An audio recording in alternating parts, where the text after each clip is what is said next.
I'm Liam Bowen, and I'm standing in Pontyberem and Banffosfelen in Carmarthenshire in May's county elections.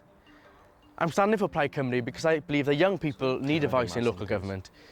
Plaid Cymru is a grassroots movement that works tirelessly to ensure a better, more prosperous Wales for future generations. The decline in Wales's educational standards is a national scandal. Wales's young people are capable of much more but are being let down by Labour in Cardiff Bay.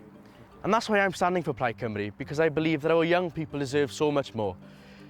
Plaid Cymru is a grassroots movement that works tirelessly to ensure a better, more prosperous Wales for future generations. That's why I and so many young people are standing this year, because we wholeheartedly believe that Plaid Cymru is the only party that has always, does always and will always put the future of Wales and its people above all else.